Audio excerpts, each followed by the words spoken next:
Testing, 1, 2, 3, testing. Put this back.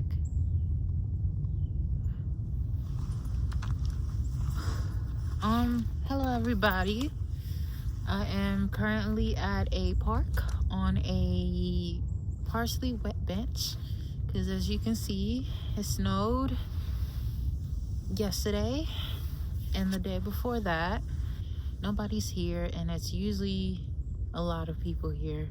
Denisha Deboyu is my first and last name, and I am 21 years old. I really wanted to make my first video about like a certain type of experience that I went through at a very young age. I am the youngest of 4 girls. There was a time when from what I know of is my mom, she was currently attending school and probably working at the same time, and it was just a lot of stress on her. That's the reason why I was pretty much sent to Africa at a very, very young age. I went with my grandmother. She took me as a little baby, and I got a chance to grow up in that environment. And let me describe the environment of Africa to you guys. The way that I felt when I was there young, I felt free. And this is compare and contrast as to the place that I'm currently at right now, which is the United States. I was always barefoot and running around, and I did not give a care in the world. I was a troublemaker. I did whatever I wanted if I was able to, or if I was told I could do it. There was a lot of strictness around me. Like my grandmother, she was very, very, very loving, but she was strict. We had a pastor, a minister who would teach us things, but he was also very strict as well too. So yeah, if you fall out of line, you get in little punishments here and there and that. But regardless of that, I was, hey, this is it. This is my world. I'm accepting it. I'm embracing it. I'm running around. I'm free. I can do and almost say whatever I want.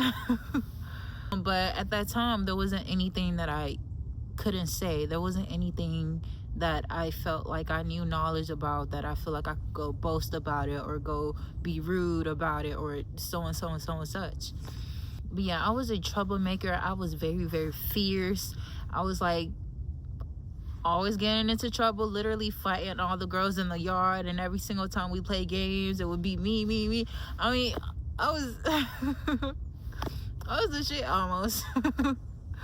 So pretty much I had this really, really deep conversation with myself the other day about the way that I felt so free in Africa and my whole transition over to America, and how that confidence that I had just started to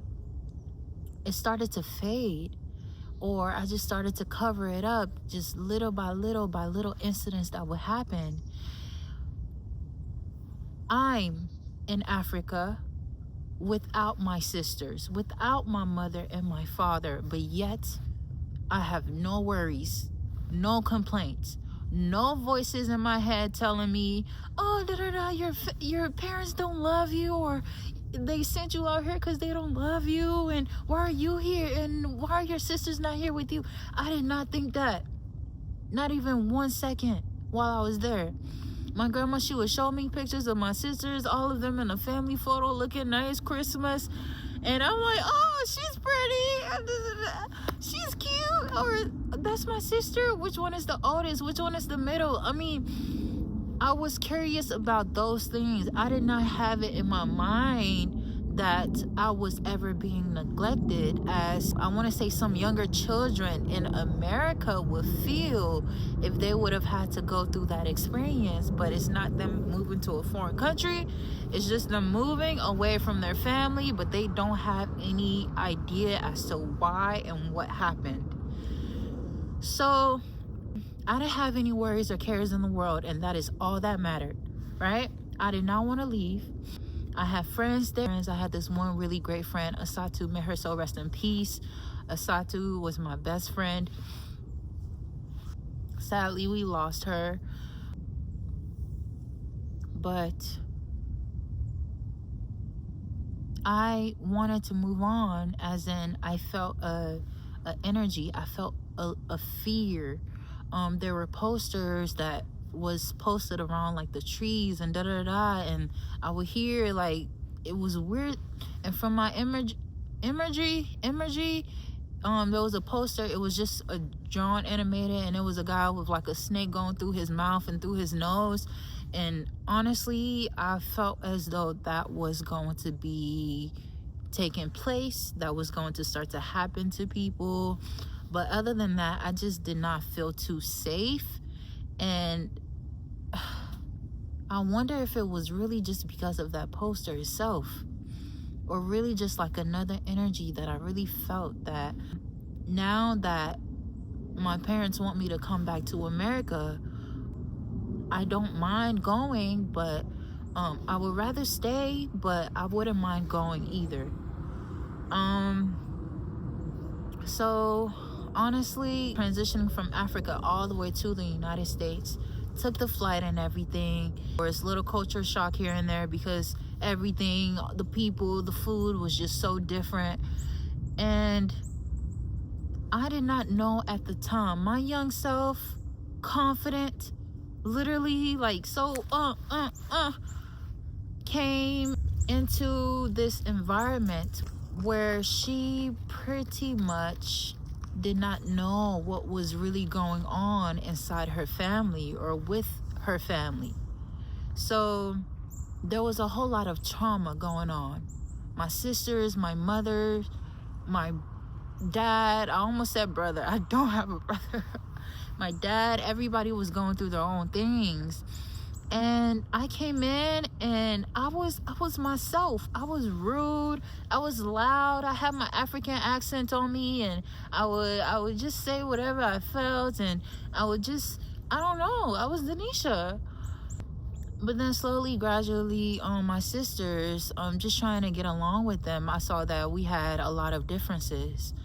And sometimes they would even make fun of the way that I talked, and sometimes we would laugh and joke about it, but it became so constant that it didn't feel like they were joking anymore.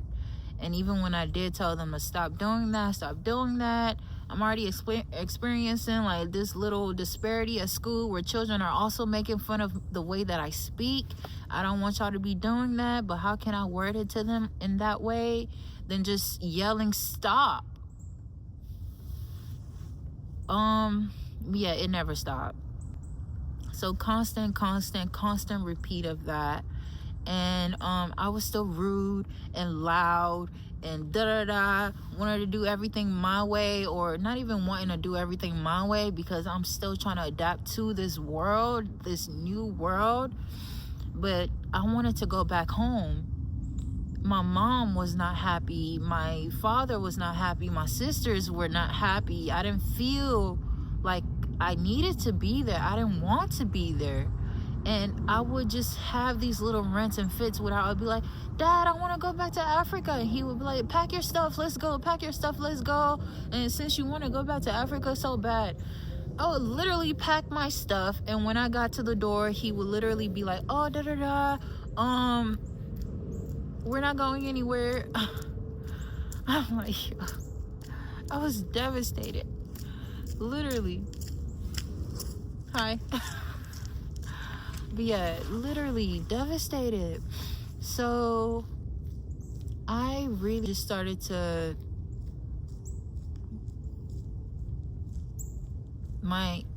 it just felt like my soul started to dim a little bit.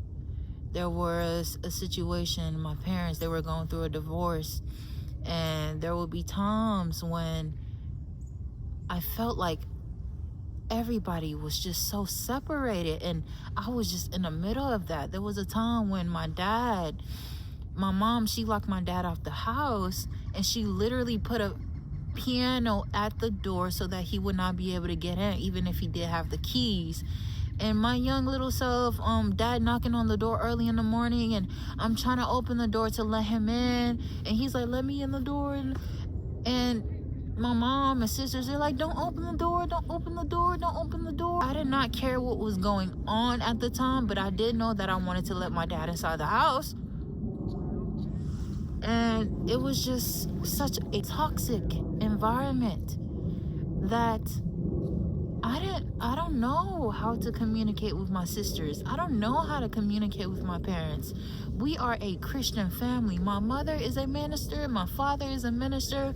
We go to this big old church where we get a chance to worship and see our parents preach. I thought we would be able to find a way to come back together. I thought that we would be able to find a way to find prayer and pray for whatever situation, whatever issue is really holding us back in such a way. So a lot of years having to deal with that over and over and over and over again. And I never really conformed in the beginning. I was very, very rebellious. Very rebellious. I felt like something wasn't right. And so there was no other way to escape. There was no other way to go back home. So rebellion was the only thing that I felt that I could actually be able to shout and raise my voice. And me shouting and raising my voice was not in laughter. It was not in good and positive energy. It was in disappointment,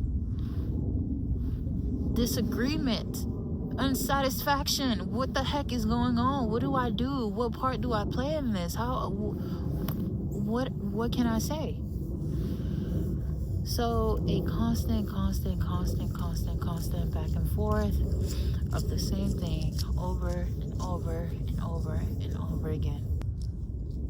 With all of that going on and me trying to find a way out, but never actually finding a way out.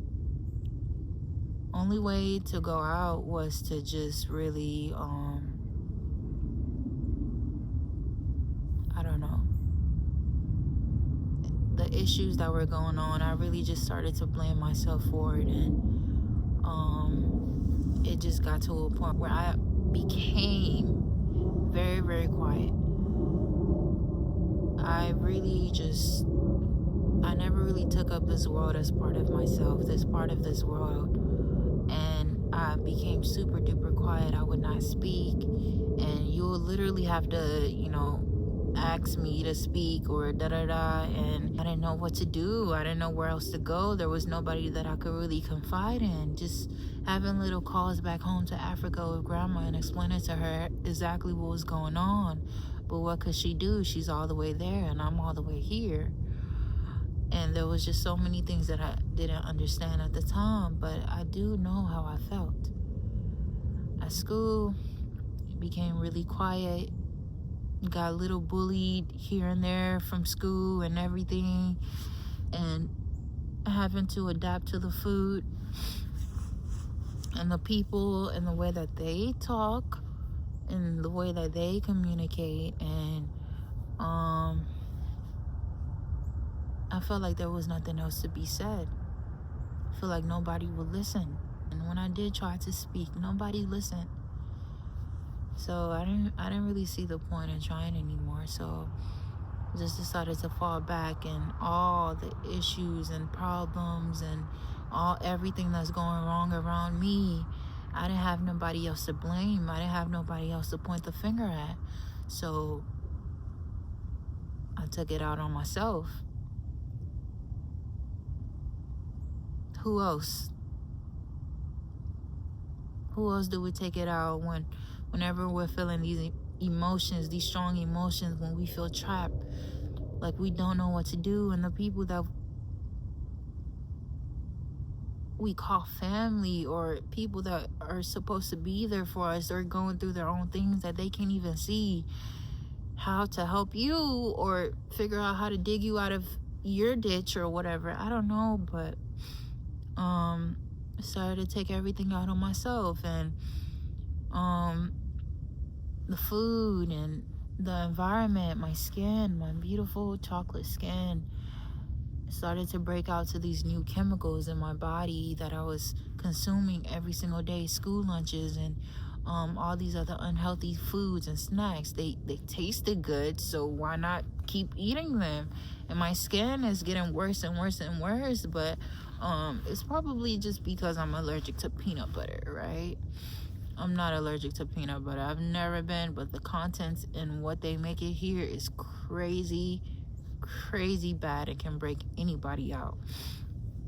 But even with my skin getting worse, I don't even think anybody really saw me to be like, oh, Denisha, don't do this, or stop eating this, or da-da-da, or I didn't even know it was diet. I did not first think about diet at all. I just thought that, it's a new world, new atmosphere, new environment, and maybe the air is just different. Maybe the water is just different.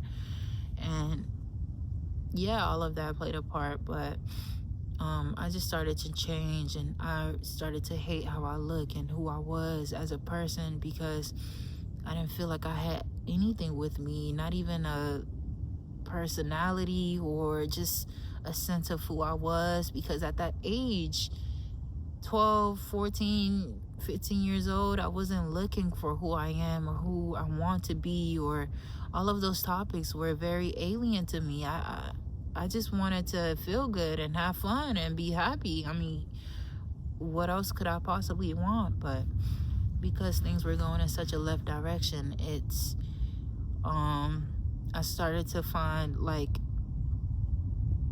an identity or a persona that I know that people would love. Whatever that I push out there, people love somebody who's beautiful and gorgeous, and somebody who has their head on their shoulders, and and mostly just somebody who's beautiful on the outside. So literally just trying to make a fake persona and not listening to the way all the hurt that I really truly felt inside. I just started to cover it up with different things like makeup and just binge watching weird stuff and just TV, and I don't know. I don't know how to transition. How do I get myself back? So really, all of that hatred that I felt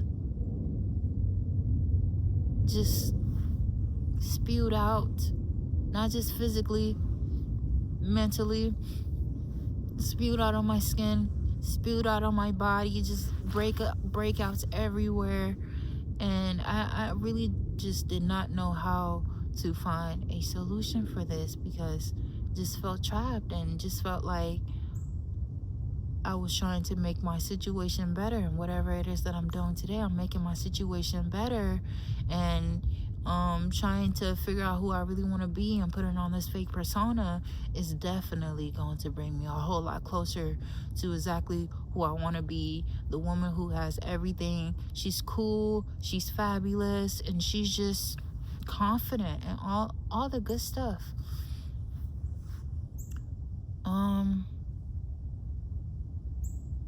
But my younger self, my inner child, hurt. I choose not to listen. I choose not to listen at all, because I didn't know there was another voice within me. Whoever I was before that voice, it's like I canceled it out. I try to just put it to the side, as if it never even tried to speak or tried to get my attention.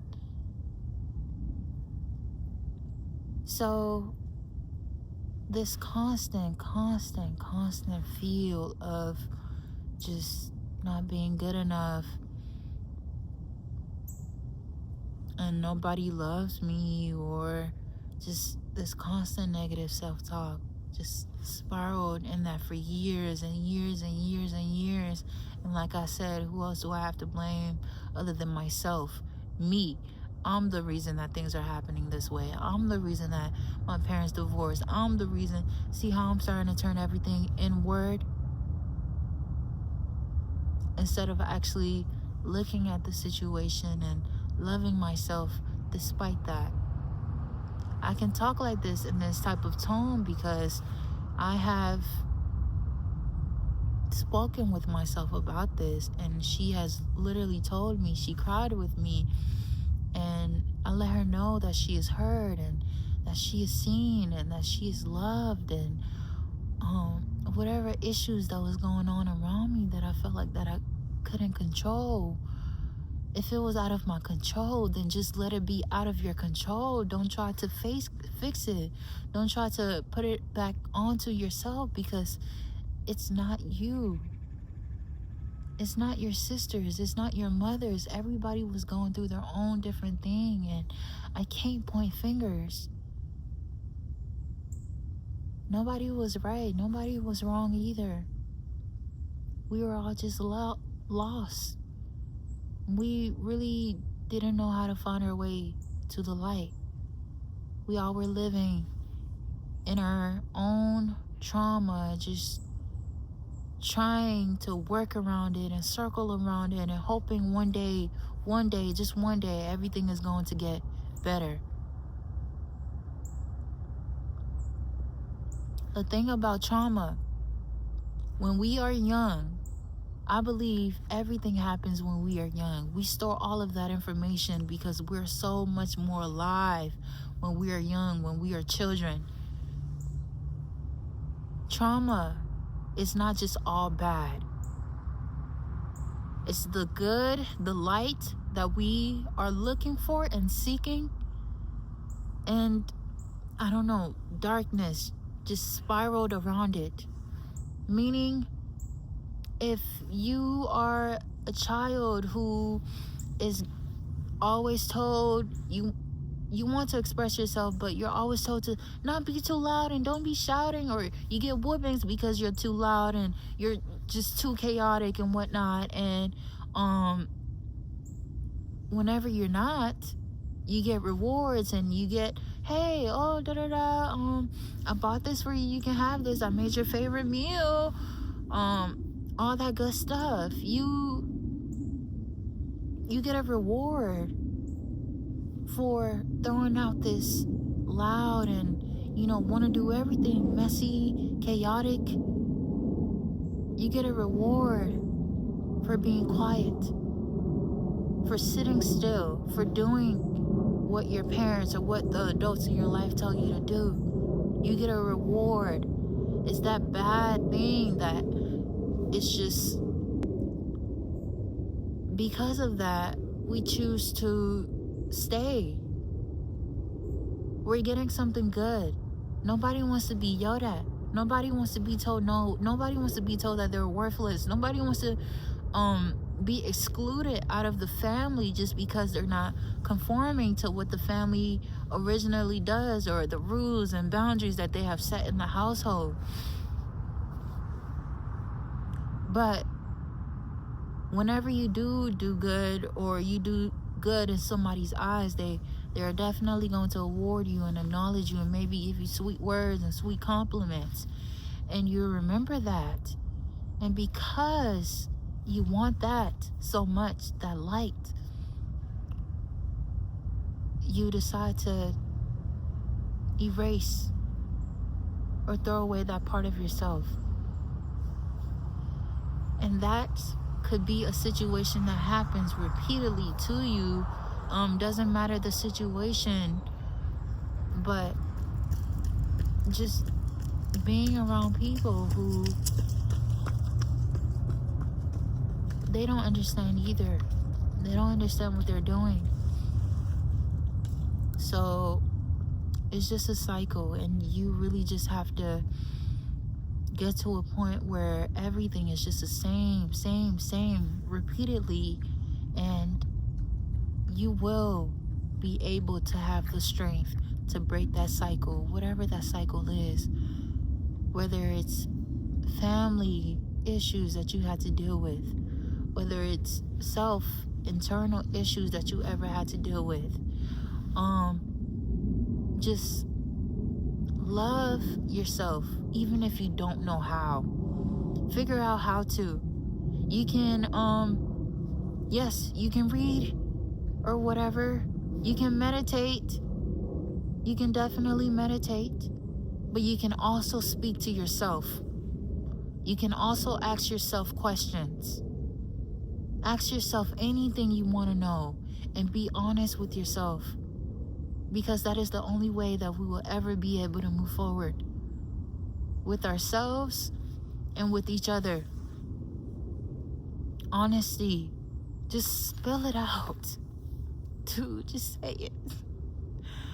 Just be honest with yourself. Don't sugarcoat anything. Don't even think about it. Literally. So, with that being said, this has really brought me to a point where, I'm literally taking care of your girl. I'm literally on like my self-improvement journey, literally trying to clear like all of this acne and everything like that. I am a very beautiful woman, all right? Let me tell y'all that. Just had to deal with this for a little bit, but trust me, it is very temporary. And whoever it is, the woman that I am becoming, she has clear skin and she is confident whether she has it or she doesn't. But either way, I'm literally so comfortable with like having these little things on my face, and I'm like, okay, don't touch it, don't even bother it. That whether I had it or if I didn't have it, I love myself now regardless, even though I hated everything about myself literally when I was younger, and it was just worse. This is an improvement, and I thank God every single day,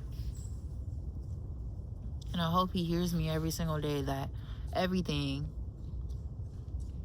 or I hope she hears me every single day. I'm trying to really find my real concept of God. Like, she's in me, she's in the trees, she's in the world, she's in every single particle, every single living particle. And it's not a grandiose white man with white beard in the sky. But yeah, literally my prayers are even more beautiful than I could ever imagine, because I actually like doing it, and it makes me feel empowered. I don't know, I have this complex now that I have to be praying to something or someone. Anyways, I'll figure that out. But I really want you guys to come with me on this journey, and hopefully you can get a lot from this video, and I will be making more. So you guys, is there anything else that I wanted to say?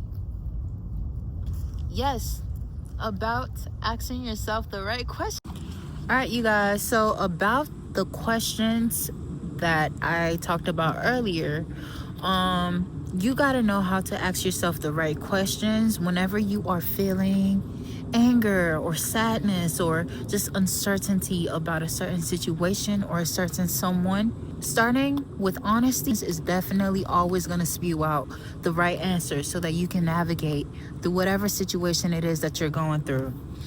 I wrote this book. It is a 2025 Designing Your Perfect Life book. This book has lots of questions that is going to help you get to the root of your issue, so that you can actually get a clear view of what to do about a certain situation, so that you're not feeling stuck or like you don't have anybody or anything to resort to help you figure out what to do. So get your copy on Amazon. See y'all later.